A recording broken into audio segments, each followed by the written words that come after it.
स्वाद यादव फिल्म्स भोजपुरी सोनू चमोली।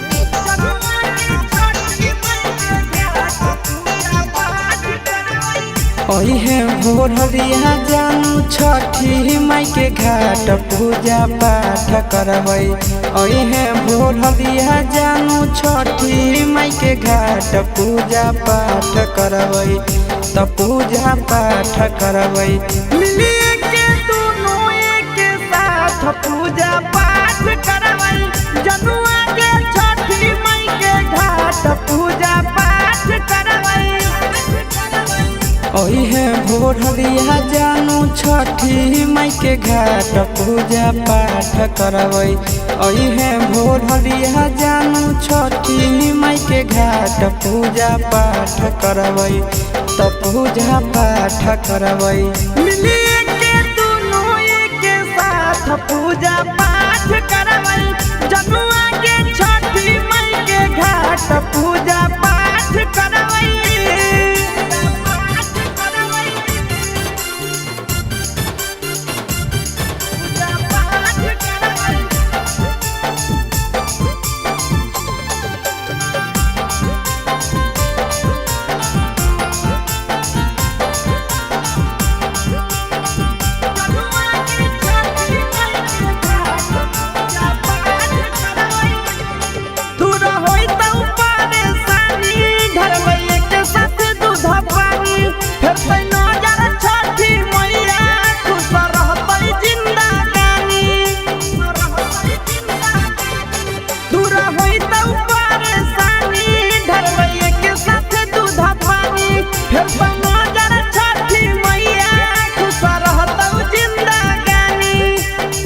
पहिला किरण के सोझा जोड़बै जानू हाथ पूजा पाठ करबै।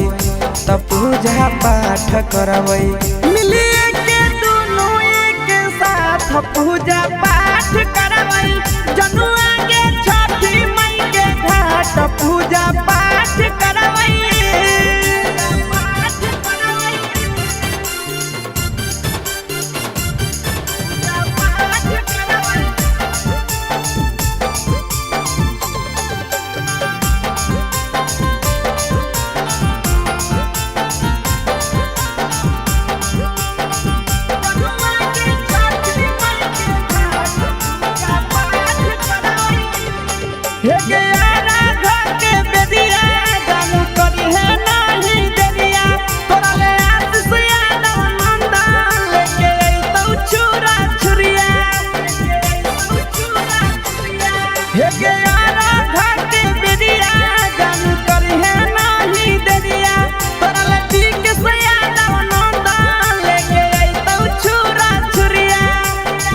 छठी मैया के सामने जानू झुकाई लेबै माथ पूजा पाठ करबै। त पूजा पाठ करबै मिली के दोनों एक साथ पूजा पाठ।